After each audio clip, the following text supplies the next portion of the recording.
Eu peço a todos, por gentileza, que vão se sentando nos seus lugares para a gente dar andamento. Daqui a pouco a gente vai começar, então, o primeiro painel. Vai ser muito legal.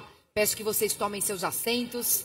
E a gente também tem que lembrar que o Hospital de Barretos também ajudou muito com a catástrofe, Rio Grande do Sul, a catástrofe que aconteceu no Rio Grande do Sul. Grande Henrique Prata. Entre o fim de abril e início de maio, nós vivemos uma situação jamais vista antes na história dos gaúchos. Exatamente. Foi muito difícil, o Canal Rural fez uma cobertura emocionante.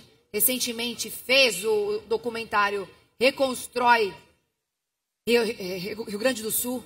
Então, assim, como o Hospital de Barretos também está de olho em tudo, também ajudou os nossos irmãos gaúchos. O Henrique pegou avião próprio dele, levou mais de uma dúzia de médicos para atender as comunidades gaúchas que foram atendidas pela enchente. Está construindo até casas hoje lá.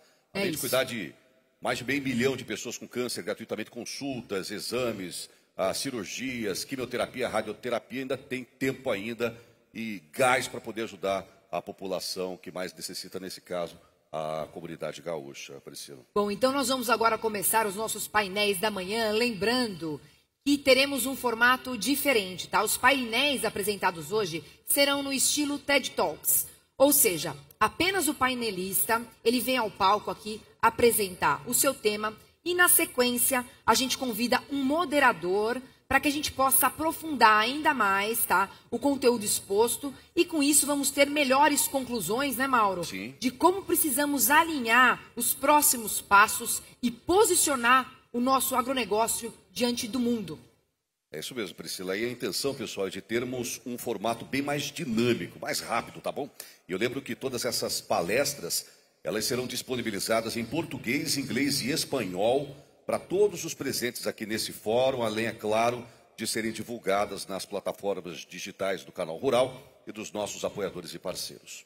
E olha, a nossa intenção aqui é que cada um de vocês que estão aqui conosco, tá, possa replicar esses conteúdos para toda a sua rede de conexão. Isso é muito importante. E que vocês estejam envolvidos nessas pautas.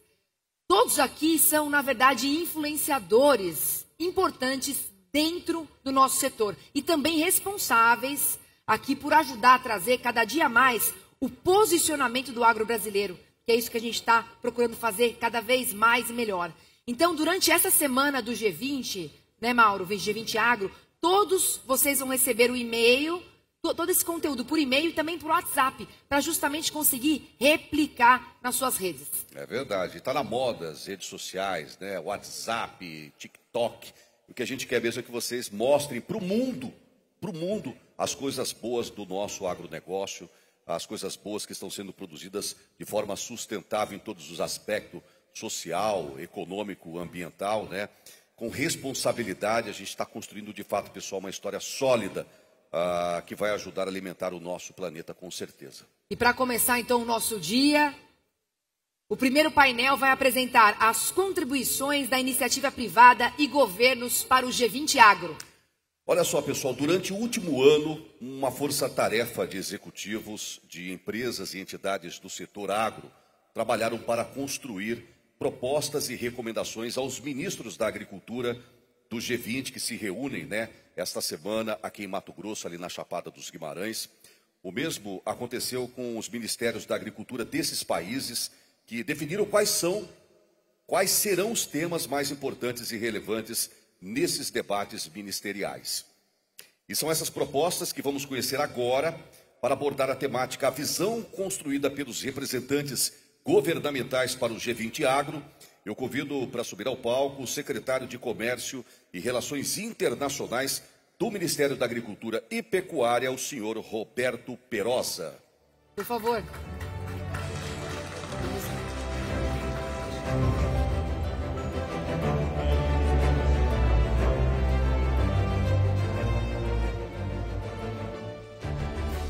Bom dia a todos. É um grande prazer estar aqui em Cuiabá, esse estado que é o símbolo do agronegócio brasileiro, e que a gente possa ter a discussão às margens do início da reunião do G20 Agricultura, sob a liderança do ministro Carlos Favaro, que eu agradeço muito a oportunidade.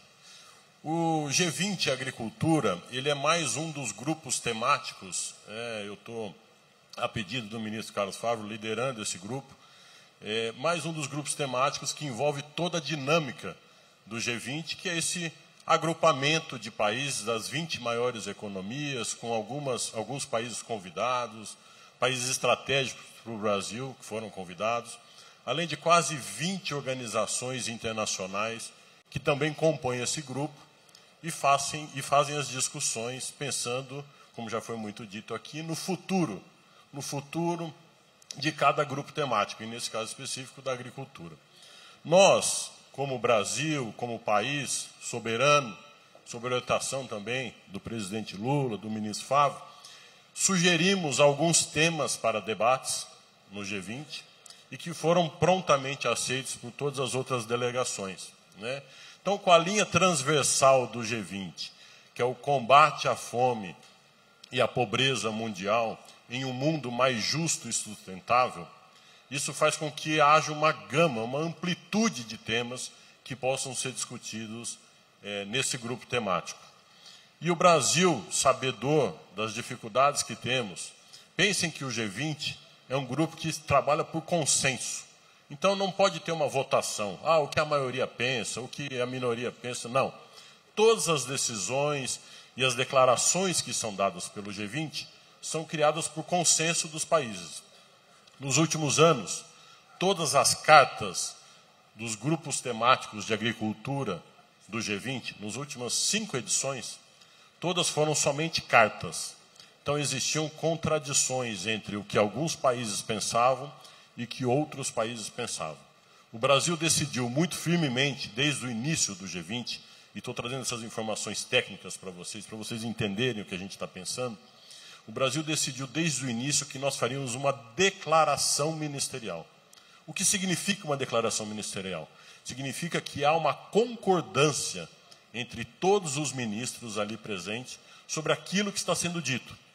Isso facilita a implementação das políticas públicas que queremos implementar ao redor do mundo e facilita também com que a própria sociedade, a iniciativa privada, possa cobrar esses agentes governamentais no futuro.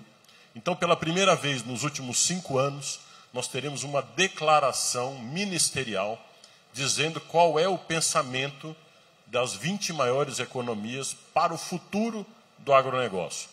Vale dizer que de todos os grupos temáticos do G20, o grupo da agricultura é o que teve a maior adesão.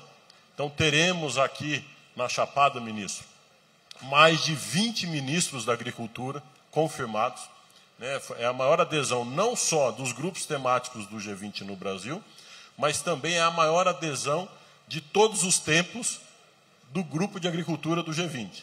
E por que isso? Também dada a relevância que o Brasil tem para a agricultura mundial hoje e também dada a importância dos acontecimentos que estão sendo feitos no Brasil, com a retomada do nosso protagonismo, com a retomada das boas relações internacionais, com a realização do G20 este ano, a realização do BRICS, que é um outro grande bloco que nós formamos o ano que vem, liderado pelo Brasil, e culminando com a COP30 lá em Belém do Pará. Nós decidimos que teríamos 4 vertentes no G20 Agricultura do Brasil. Aproveitando essa divisão que foi feita pelo presidente Lula, que engloba a agricultura como um todo, nós temos o Ministério da Agricultura e Abastecimento, nós temos o Ministério do Desenvolvimento Agrário, temos o Ministério da Pesca e Aquicultura, nós criamos temas pensando nesses 3 ministérios que englobam toda a agricultura do Brasil. Então, o primeiro tema são como nós podemos pensar a sustentabilidade e as múltiplas vias, os múltiplos caminhos que existem para os sistemas agroalimentares. A produção agropecuária é de uma forma no Brasil, é de uma forma na Índia, é de outra forma na China, e elas precisam ser sustentáveis na medida do seu desenvolvimento dentro do seu próprio país. Não podemos, como já foi dito aqui, cairmos em narrativas unilaterais. Nós temos o nosso próprio meio de produção nacional e, claro, precisamos estar sempre abertos à melhoria, a que a gente possa fazer práticas mais sustentáveis, mas de acordo com as características do nosso solo, de acordo com a aptidão da nossa gente, de acordo com o nosso clima. e nunca pensando em posições unilaterais de outros blocos econômicos, seja da Europa, seja dos Estados Unidos ou de qualquer outro lugar do mundo. Então, esse primeiro item, ele trata do reconhecimento da sustentabilidade de produção das múltiplas formas dos sistemas agroalimentares no mundo todo. E tivemos diversos avanços, né? O reconhecimento da bioeconomia como importante para o Brasil, os biocombustíveis como também muito importante para o Brasil, enfim, técnicas de produção como plantio direto, menor uso de nitrogênio na soja, enfim, tem uma série de ações que estão sendo reconhecidas nesse texto como de avanço da qualidade da produção brasileira. O segundo item da pauta, e depois nós vamos discutir um pouco mais aprofundado, mas o segundo item da pauta é combater as distorções que existem nos mercados internacionais. Nós não podemos aceitar que hajam subsídios, além dos que já estão compactuados na Organização Mundial do Comércio, pelos países que prejudicam a concorrência internacional. Hoje, o Brasil é o país que menos dá subsídio à concorrência desleal no mercado internacional. O que é feito em outros países da Ásia, o exemplo da Índia, dos Estados Unidos, são concorrências desleais com os produtos brasileiros.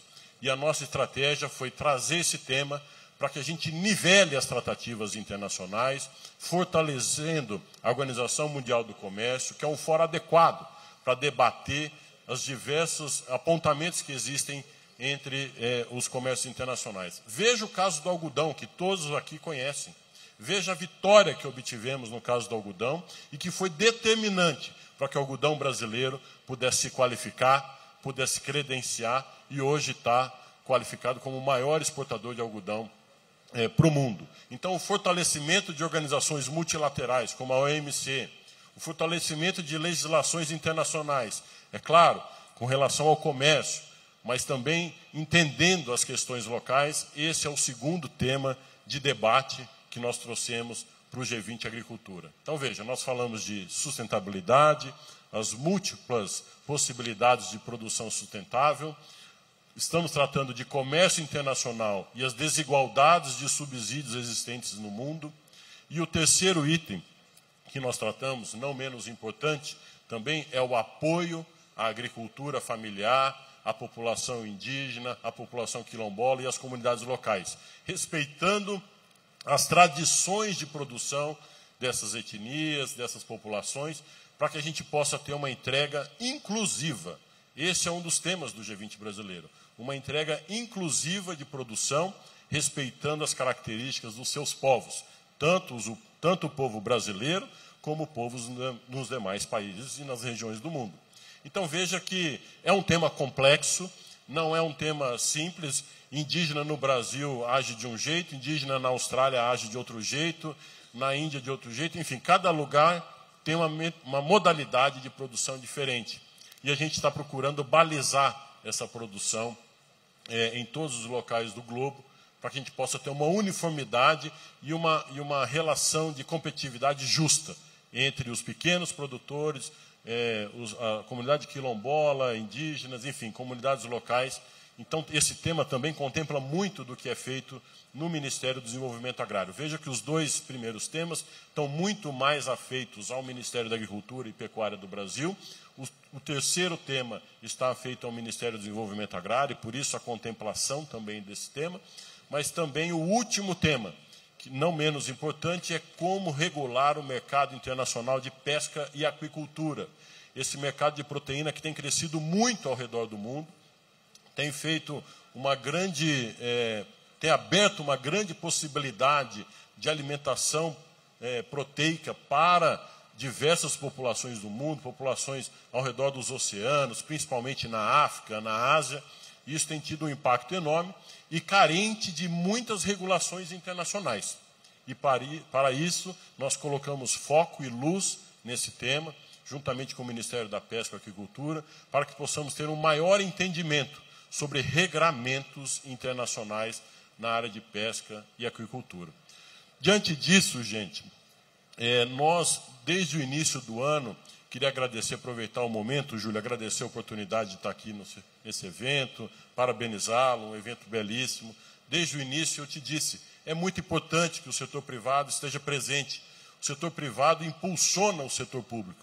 E nós temos essa característica de, ouvindo o setor privado, darmos vazão aos interesses da sociedade brasileira, que não podem serem somente os interesses do setor privado, mas também não podem ser somente os interesses do setor público. Há de que existir uma confluência de interesses para que a gente possa chegar ao real interesse da sociedade brasileira.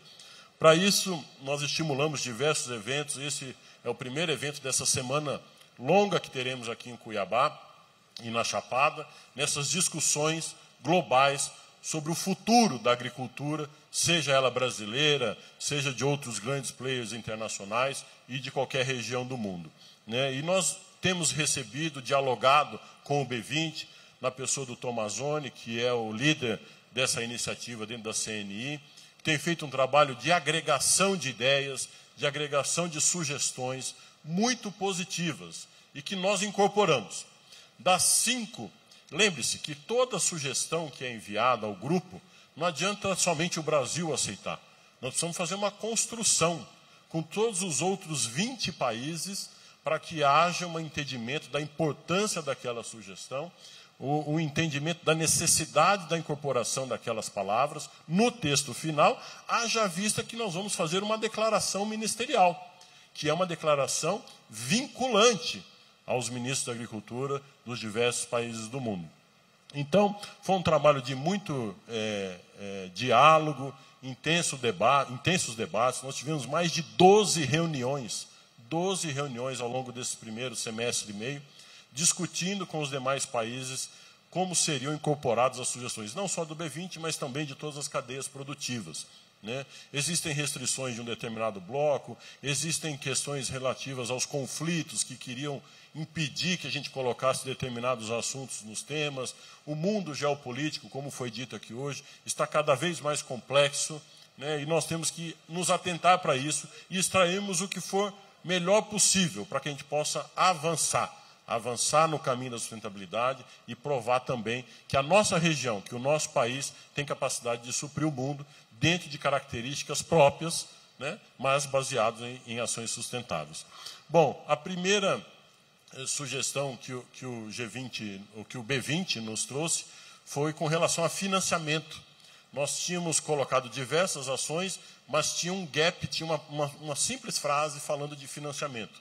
E o B20 nos alertou para isso, e nós incrementamos esse texto, né, com diversos argumentos para que pudessem ser colocados no texto final, e isso foi incorporado ao texto. Então, a primeira contribuição do B20 foi muito bem aceita com relação aos financiamentos que nós necessitamos para, principalmente, pequenos agricultores, para questões de mudanças climáticas, né? Então, foi uma grande vitória que nós tivemos nessa primeira indicação. Também tivemos uma indicação do B20 sobre práticas distorsivas do mercado internacional. Isso também foi incorporado ao texto, mais uma sugestão incorporada pelo G20 das sugestões do B20, e também foi muito debatido essa questão. Vejam que existem países que não aceitam colocações de diminuição de subsídios às suas exportações, né? E isso faz com que prejudique quem não tem esses subsídios, né? Como países mais pobres, menos desenvolvidos, né, têm dificuldade para dar esses subsídios. E aí a gente entra numa prática que não constrói esse mundo globalizado que vivemos hoje. Enfim, tivemos essas duas sugestões, temos outras sugestões em encaminhamento ainda, o texto ainda é vivo, o texto é dinâmico, nós estamos apenas iniciando a discussão. Das 12 reuniões que nós fizemos, nós ainda teremos mais 6 essa semana. Vejam, nós ficamos 8 meses discutindo em 12 reuniões. Nós teremos 6 reuniões para discussão do texto somente esta semana. Então veja a intensidade que nós teremos nessa semana de debates, e com a presença das mais altas lideranças globais do agronegócio. Teremos aqui o ministro da Agricultura do Reino Unido, teremos o comissário europeu para a agricultura, teremos o ministro do Japão, teremos o vice-ministro da China, Enfim, teremos o ministro da Índia, diversos países, o ministro da Arábia Saudita, que tem grandes investimentos em agricultura, o ministra dos Emirados Árabes. Então, temos diversos players internacionais que estarão aqui e que, claro, estão acompanhando com suas equipes as discussões e agora poderão presencialmente dar as suas opiniões finais. Mas eu paro por aqui para deixar aberto ainda alguns outros temas que ainda estão carentes de recepção pelo grupo e que são temas caros ao Brasil. Eu vi aqui o governador do Pará falando sobre crédito de carbono. É um tema caríssimo ao Brasil porque nós temos condição de produzir mais, respeitando a floresta. Nós temos o Programa Nacional de Conversão de Pastagens Degradadas em Área Agriculturável. O ministro Favro diz sempre, nós temos quase 40 milhões de hectares que podem fazer essa conversão de maneira sustentável, e isso o grupo ainda não recepcionou. Nós estamos trabalhando com muito afinco para que isso seja recepcionado até o final dessa semana, como uma prática inclusiva e que evita o desmatamento.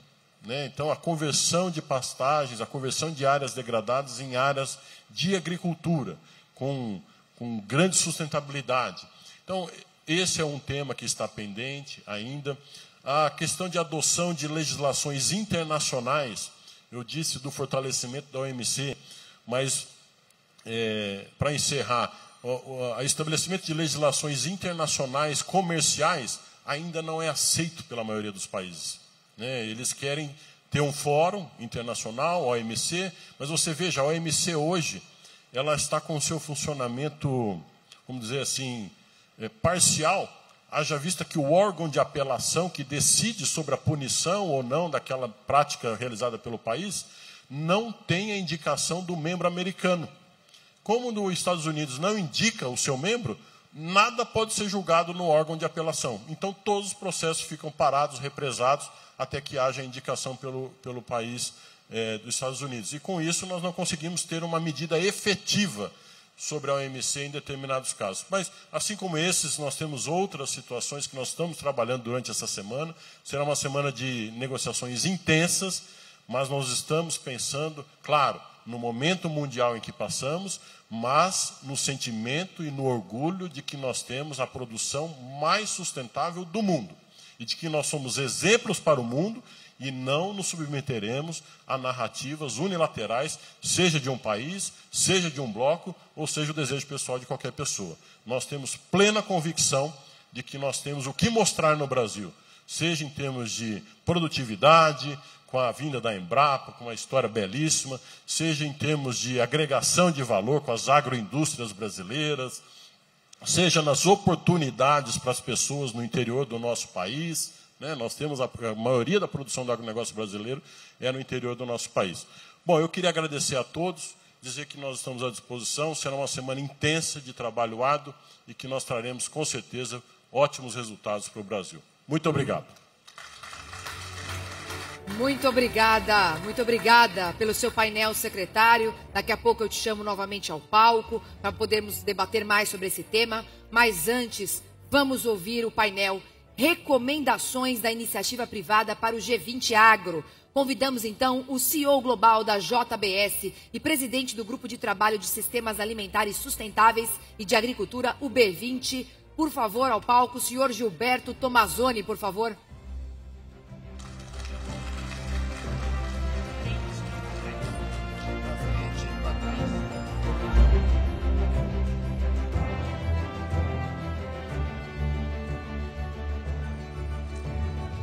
Bom dia a todos.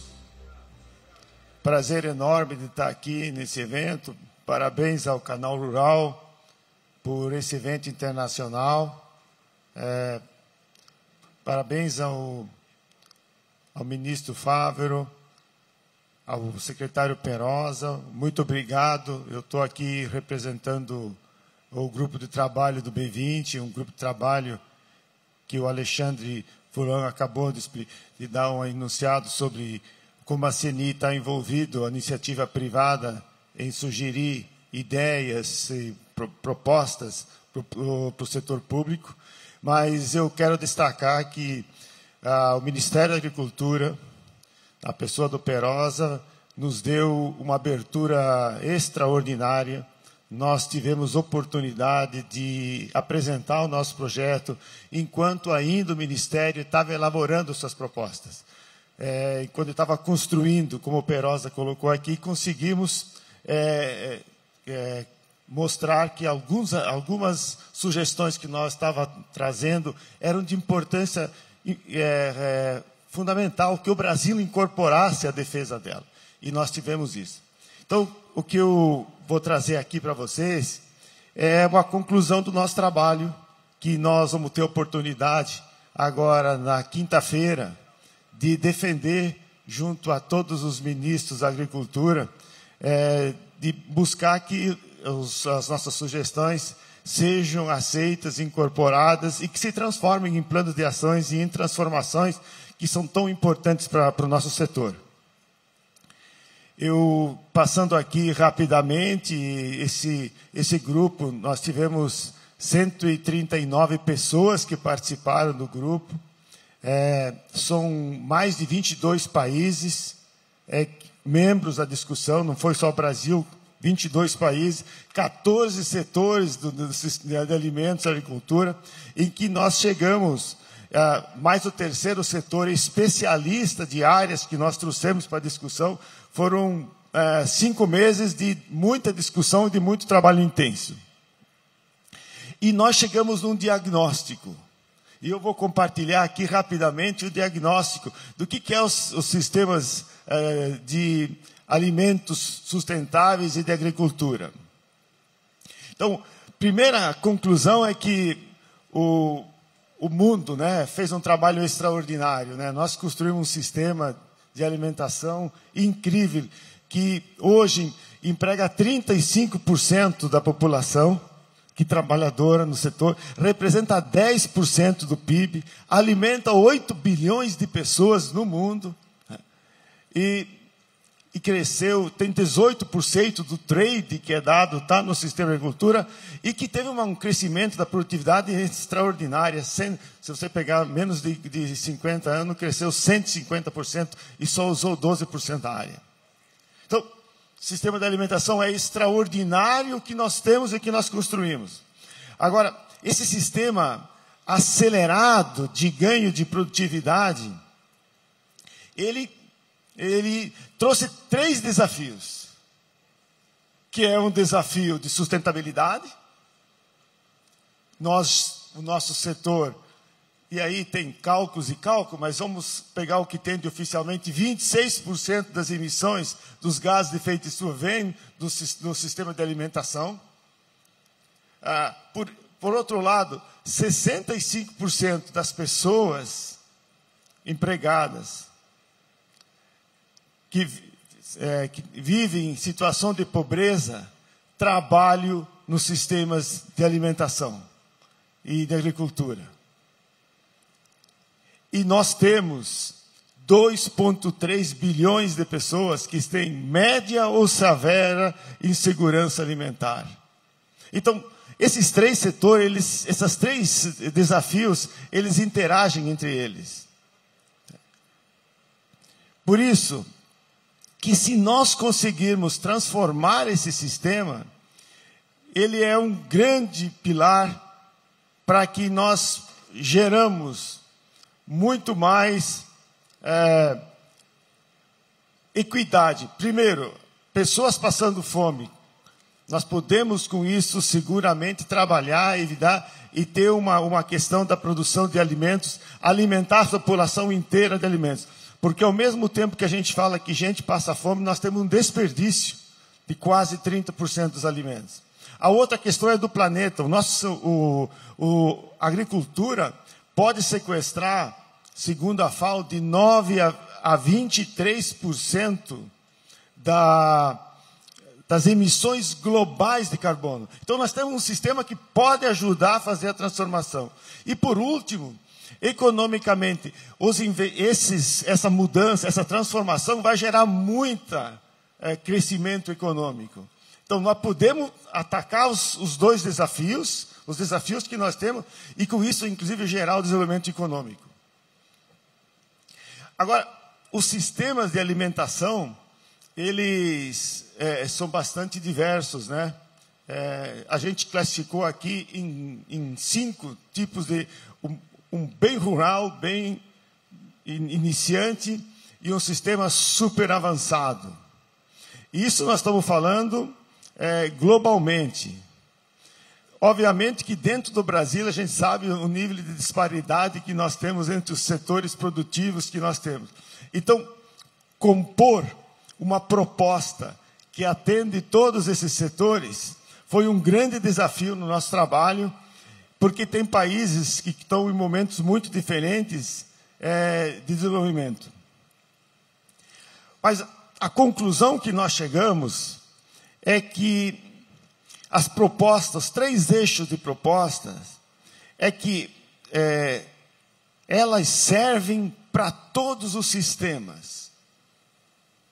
Elas podem variar em intensidade de uma ou de outra proposta, mas elas servem para todos e vão depois depender da velocidade que nós vamos executar. E as propostas estão baseadas, principalmente, nós precisamos aumentar a produtividade. Nós não vamos alimentar mais pessoas se não aumentar a produtividade. E o mundo tem que aumentar a produtividade. Eu vou entrar mais numa discussão na frente, como é que a gente pode fazer esse aumento da produtividade. Mas tem que aumentar a produtividade. Segunda questão, tem que ter dinheiro para fazer transformação. Nós vamos precisar que sejam feitos investimentos para fazer essa transformação desses sistemas. E o terceiro é que os sistemas de trade, o comércio, ele é um agente fundamental para ajudar a acabar com a fome, a segurança alimentar. E ele pode ser um agente de incentivo a melhores práticas produtivas. Então, nós trabalhamos nesses 3, essas são os 3 eixos, são as 3 propostas. Cada uma dessas propostas, nós elaboramos duas ações. Porque, se nós vamos com um negócio muito complexo, ou muito grande, nós não vamos conseguir a adoção de nenhuma. Então, a gente tentou buscar aqui, reduzir a nossa proposta, para que ela possa ter ressonância maior junto aos governantes, junto aos ministros que vão discutir essa questão dos desafios da agricultura. Então, a primeira, eu estou colocando aqui que como é que a gente vai aumentar a produtividade? Vai aumentar a produtividade pela adoção das melhores tecnologias. Então, e quais são as melhores tecnologias? Aqui tenho citando algumas poucas tecnologias, mas a biotecnologia, as tecnologias digitais, o uso da agricultura regenerativa, a questão dos estoques, aí está só colocado a questão da redução da fermentação endotérica, mas muito mais do que isso, muito mais importante do que isso, é a questão da nutrição, do adensamento, da redução do tempo, né? Então, assim, temos muitas tecnologias hoje existentes que, se adotadas, podem aumentar tremendamente a produtividade. Obviamente que a ciência tem um papel de estar desenvolvendo cada vez mais tecnologia, mas as tecnologias existentes hoje já têm um papel fundamental nisso. Agora, quando a gente olha, e por que isso aí não vai tão rápido? Por que essas tecnologias estão aí, as tecnologias são provadas, que aumentam a produtividade, por que elas não vão rápido? Quais são as barreiras que têm dificultado a adoção disso? Uma barreira é a barreira econômica, primeira delas. A outra questão é a barreira técnica, que tem a ver com assistência técnica. E a outra é a social. A pessoa tem que acreditar que fazendo isso vai melhorar. Então, essas 3 barreiras, se tratadas corretamente, se juntamente, elas podem acelerar a adoção dessas práticas e, ao mesmo tempo, aumentar a produtividade. Quer dizer, temos que produzir mais com muito menos. Aí, voltando ainda à questão do sistema do agropecuário, dos sistemas de produtividade, a gente eu citei antes, que, quando se compara um país desenvolvido com um país desenvolvido, a média entre o desenvolvido com o outro tem produtividade de 40%.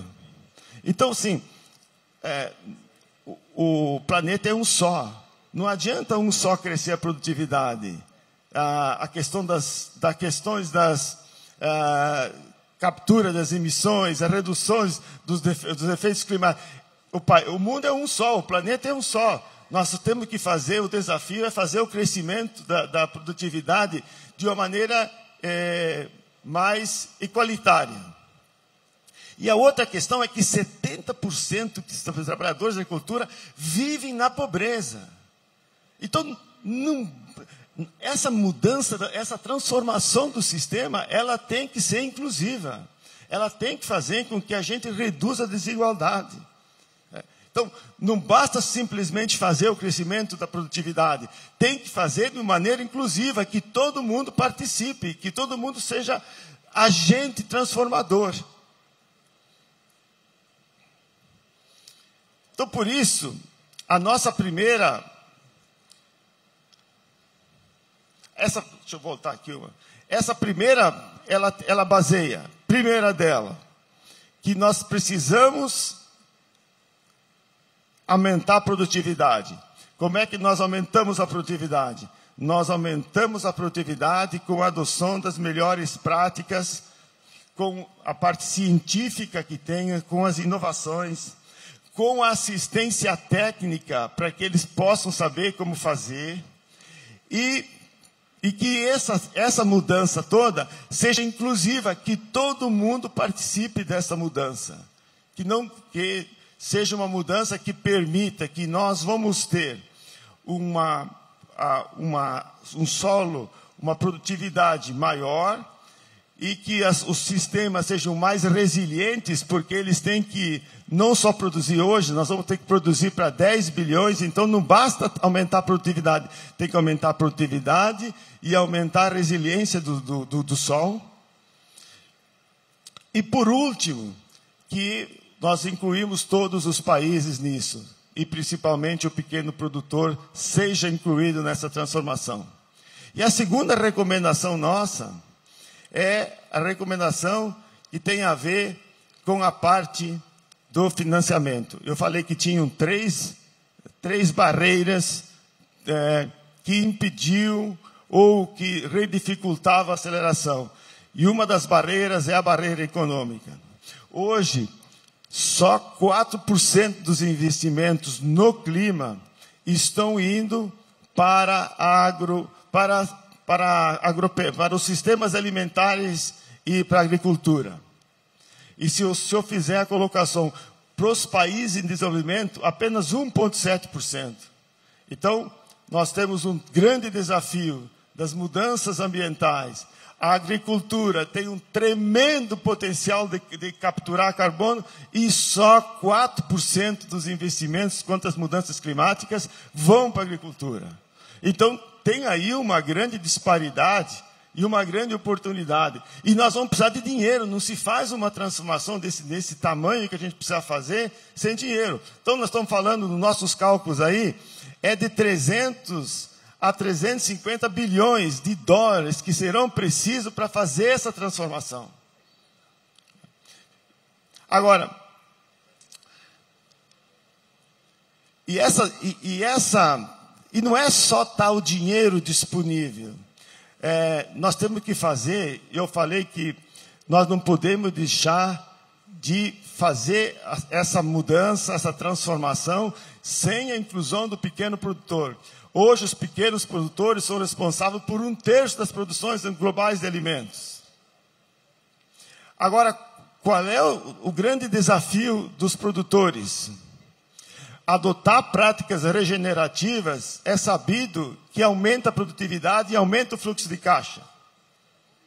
Então, nós primeiro precisamos que eles tenham acesso ao crédito. Porque não basta o crédito estar disponível, ele tem que ter acesso. Muitas vezes nós temos um desafio que o cara não tem propriedade, ou porque o financiamento é muito pequeno, o sistema financeiro não tem interesse no financiamento. Esse é o primeiro. O segundo % é a taxa. Com que custo nós vamos financiar essa transformação para o pequeno produtor que vai fazer isso?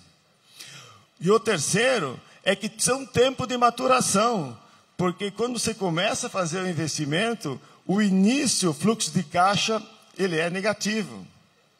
Então tem que ter tempo para maturação. E o último, tem que ter seguro, algum tipo de seguro, para que amortize, vamos dizer assim, algum desafio que possa ocorrer de uma perda de safra. Então, os sistemas financeiros, eles têm que entender que tem que ter esse sistema. Por isso que o nosso ponto fundamental que a gente coloca nisso é que a gente deve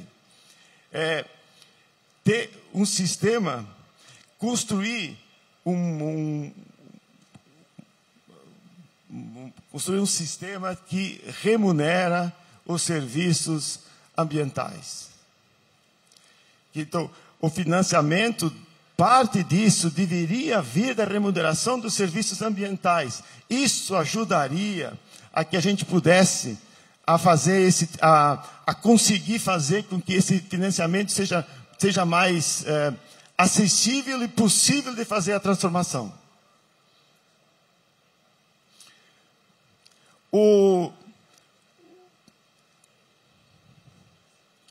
Então, eu estava falando, tem que ter dinheiro e tem que ser... E por último aqui, para encerrar, falando do trade, o trade ele tem crescido, ele tem um papel relevante, ele é um agente super importante para nós, e nós estamos acreditando de que o trade tem que ser visto não simplesmente como uma compra e venda, ele tem que ser visto como um agente com capacidade de fazer as transformações.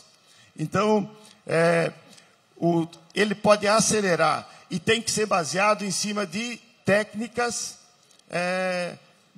da tecnologia, de um sistema científico, para que ele permita que ele seja um acordo multilateral e que ele incorpore indicações da ciência e que ele seja um sistema que tenha compliance, transparência no processo que pode ser adotado. Porque sem a transparência, sem indicadores claros e efetivos, nós não vamos conseguir fazer com que se avança. Agora, nós temos sobrando alimento no lugar e tem gente passando fome em outro lugar. Não é possível que a gente não entenda que o trade tem um grande papel para conseguir fazer e reduzir a insegurança alimentar.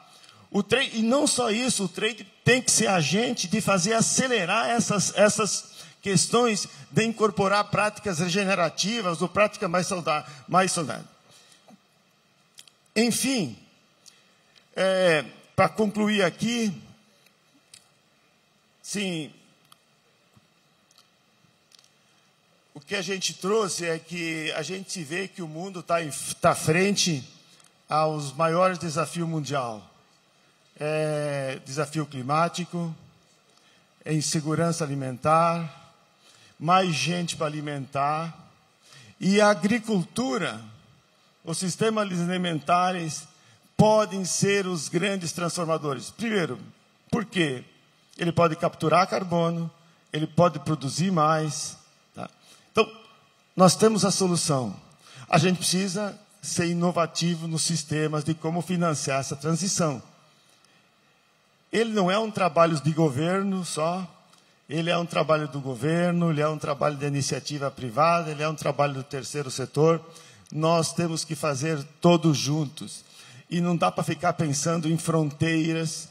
O planeta não tem fronteiras. As mudanças climáticas, elas não reconhecem fronteiras.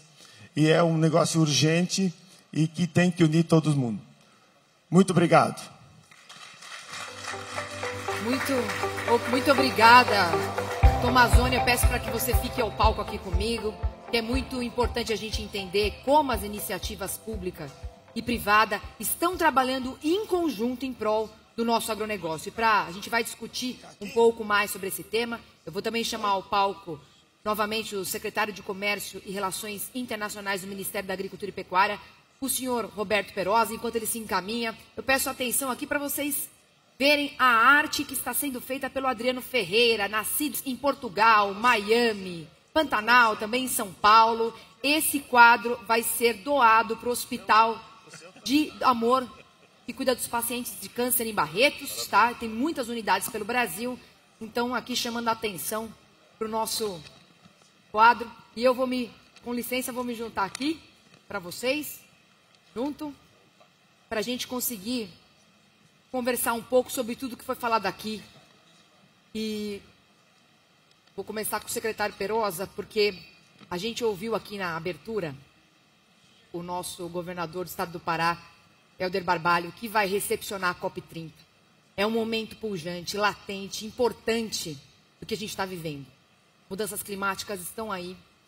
Eu acho que nesse último ano nunca noticiei tanto, à frente do Canal Rural, tantas situações de clima extremo. Então, de enchentes a incêndios, e que não pedem licença, a atmosfera sendo uma só, como a gente sabe, que não tem barreiras, não tem fronteiras. Então, são muitos os desafios. E o Helder Barbalho, ele colocou uma frase aqui que eu achei muito interessante, que ele disse justamente isso, né? O nosso sucesso do agro, porque já somos sustentáveis, vamos ser ainda mais para conseguir superar esses desafios do futuro, que são muitos, como colocado pelo Tomazoni. Um desafio climático, um desafio com insegurança alimentar, que vamos ter no futuro alimentar mais pessoas. Então, até 2050, seremos 10 bilhões de pessoas. Como aumentar essa produtividade de forma vertical?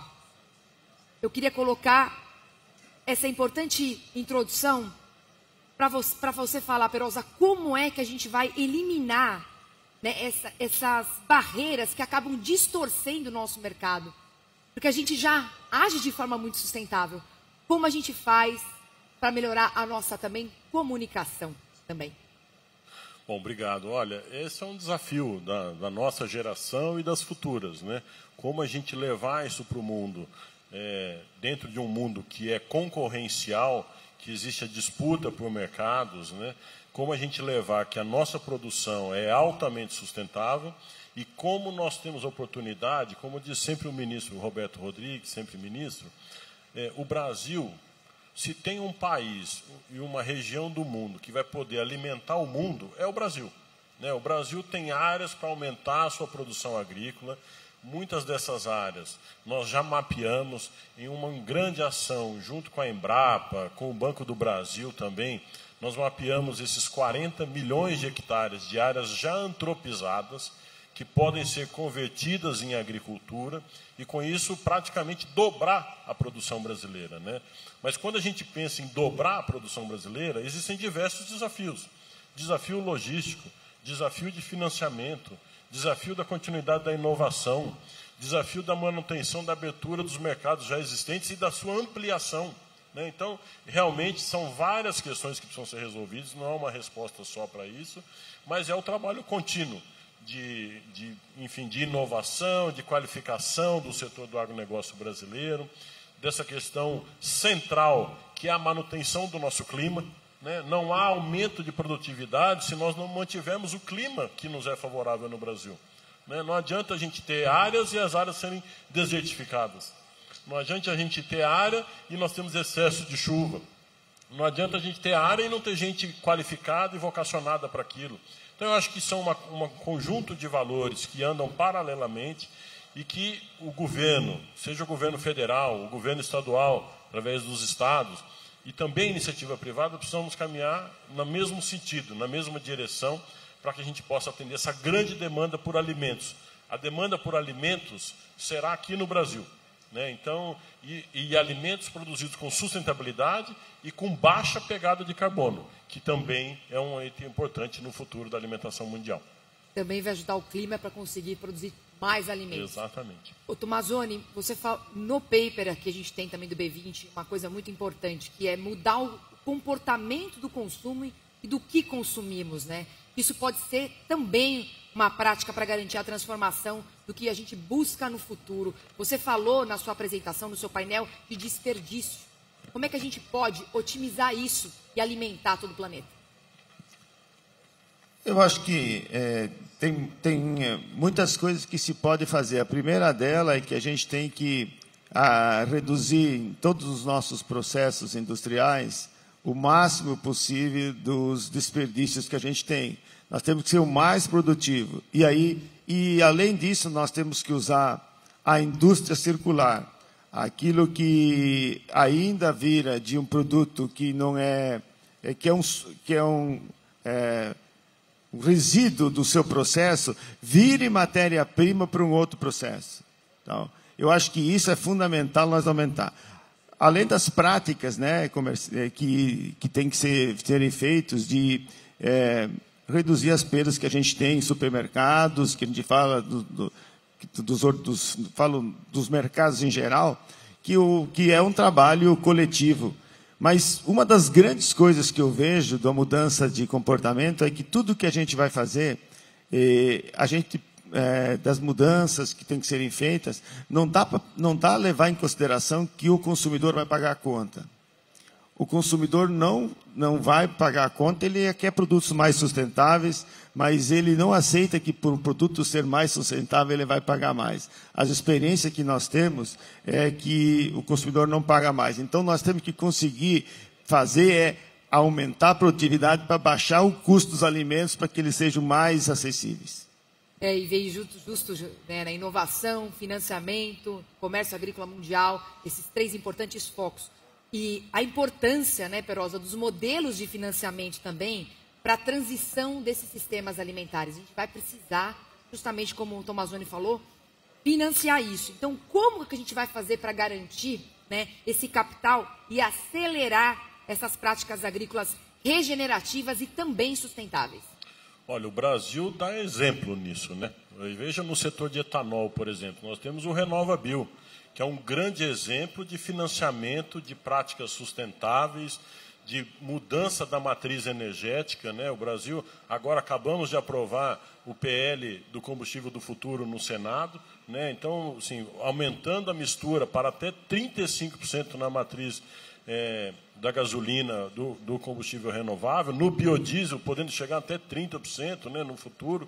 Então, realmente, o Brasil vem dando um exemplo em incentivos para que a gente faça essa mudança estratégica. Além disso, como a gente tem trabalhado muito no Ministério, está aqui o Carlos Augustin, que trabalha esse tema especificamente no Ministério, a questão da renovação de pastagem degradadas em área de agricultura tinha um grande entrave, que foi resolvido agora, recentemente, num esforço conjunto do ministro Carlos Fávaro com o ministro Fernando Haddad, que é a questão do hedge cambial de investimentos vindo do exterior.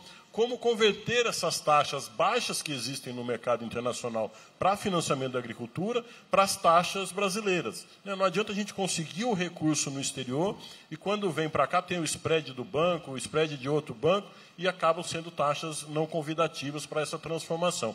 Então isso foi resolvido recentemente através do financiamento do Fundo Clima. Eu acho que vai ser uma grande virada de chave para os investimentos no campo brasileiro, além das práticas que nós já temos, né, de incentivo aos combustíveis renováveis, enfim, de práticas sustentáveis no campo.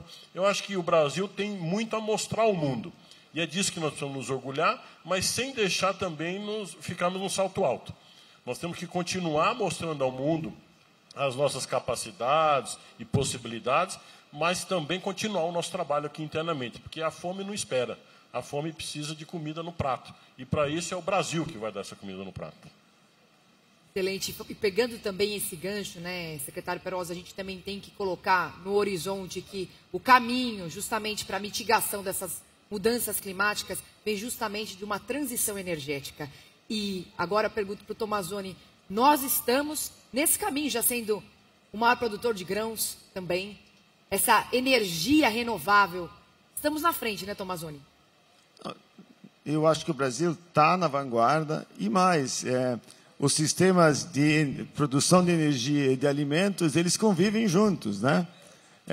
E a agricultura pode ser parte da transformação dos dois. Então, se você está produzindo o etanol de milho, você produz o DDG, que é alimentos. Se você produz o biodiesel, produz o farelo. Quer dizer, o Brasil realmente está no momento posicionado para assumir o protagonismo mundial, para seja para a questão da mudança energética, seja para a questão da insegurança alimentar.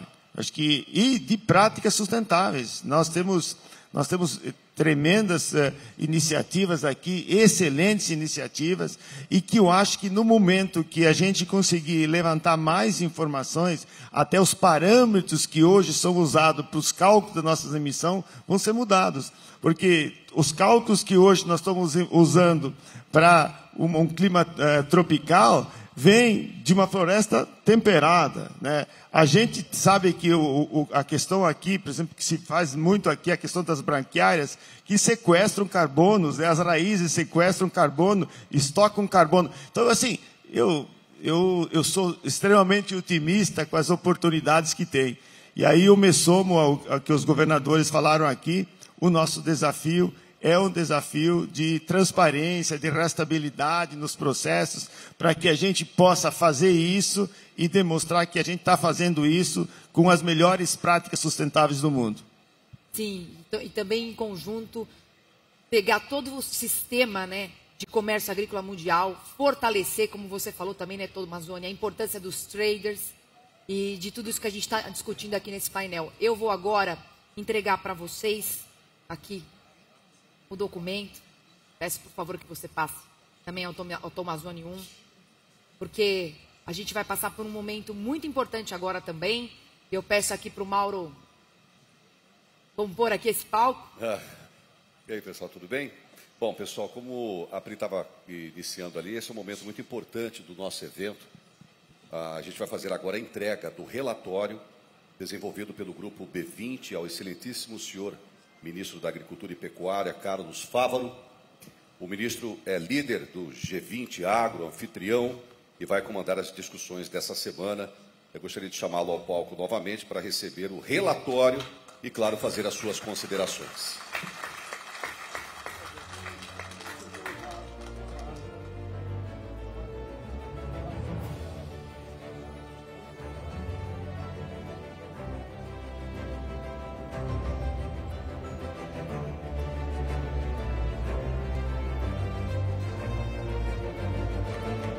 Palmas aqui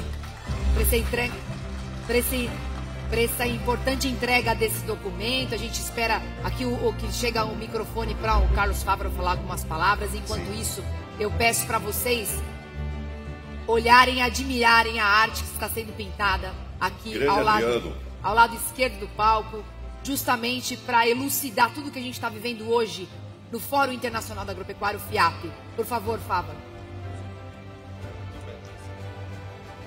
Bom, mais uma vez, estão fazendo uma rápida participação, agradecendo muito a todos os dirigentes, agradecer a iniciativa privada, agradecer muito à equipe do Ministério da Agricultura, que vem se empenhando para que nós possamos fazer desse G20 um marco nas novas relações da agropecuária mundial, na produção de alimentos, na produção sustentável.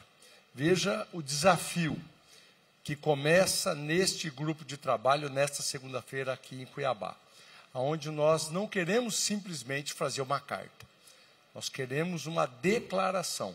E a dificuldade, porque o G20 trabalha com a aprovação da unanimidade e não numa escolha, numa votação pela maioria.